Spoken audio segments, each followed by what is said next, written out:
ठरलं तर मग आजच्या भागामध्ये आज आपण बघणार आहोत प्रियाने शांताबाईंचा खून केला आहे हे ठोस पुरावे अर्जुन सायलीच्या हाती लागलेले असतात. तर अर्जुन सायली कुठलीही रिस्क न घेता पोलिसांना बोलावून घेतात आणि प्रियाला अरेस्ट करून घ्या, तिनेच शांताबाईचा खून केला आहे हे पुरावे आमच्याकडे आहेत. तर इकडे प्रियाने मात्र नवीनच प्लॅन केलेला असतो.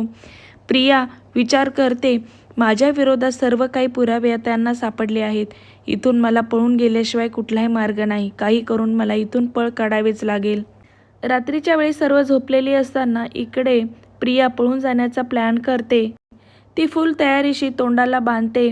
ती घराबाहेर पडणारच असते. तेवढ्यात तिथे मंजिरी येते आणि मंजिरीची नजर प्रियावरती पडते. प्रियाला त्या अवतारामध्ये पाहून मंजिरीला धक्का बसतो. मंजिरी विचार करते, नक्की प्रिया काय करत आहे आणि ही कुठे जात आहे.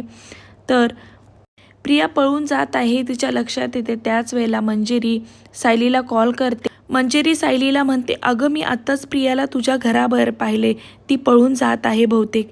हे ऐकताच सायलीला धक्का बसतो.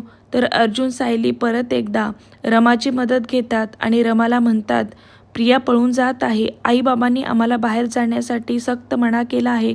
आता तुलाच माझी मदत करायला हवी.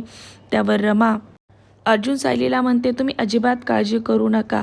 त्या भित्र्या उंदराला कशा प्रकारे पळून लावायचं ना, हे आम्ही दोघीजणी चांगल्याच प्रकारे बघून घेऊ. तर दोघींनी आता प्रियाला धडा शिकवण्याचं ठरवलेलं असतं. आता प्रिया खरंच त्यांच्या तावडीतून पळून जाणार का?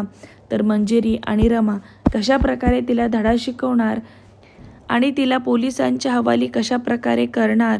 प्रियाला सर्व गुन्ह्यांची काय शिक्षा मिळणार? सायलीच्या अर्जुनच्या हातामध्ये आता शांताबाईंच्या हातात मारण्याचे खूप मोठे पुरावे लागलेले आहेत. ते कशा प्रकारे कोर्टामध्ये सादर करणार हे पाहण्यास अतिशय रंजक ठरणार आहे. असं सिरियलचे सर्वात आधी अपडेट पाहण्यासाठी माझ्या चॅनलला सबस्क्राईब करा. त्याचबरोबर बेल आयकॉनवरती क्लिक करा म्हणजे तुम्हाला येणाऱ्या व्हिडिओचे नोटिफिकेशन मिळेल. व्हिडिओ पाहिल्याबद्दल धन्यवाद.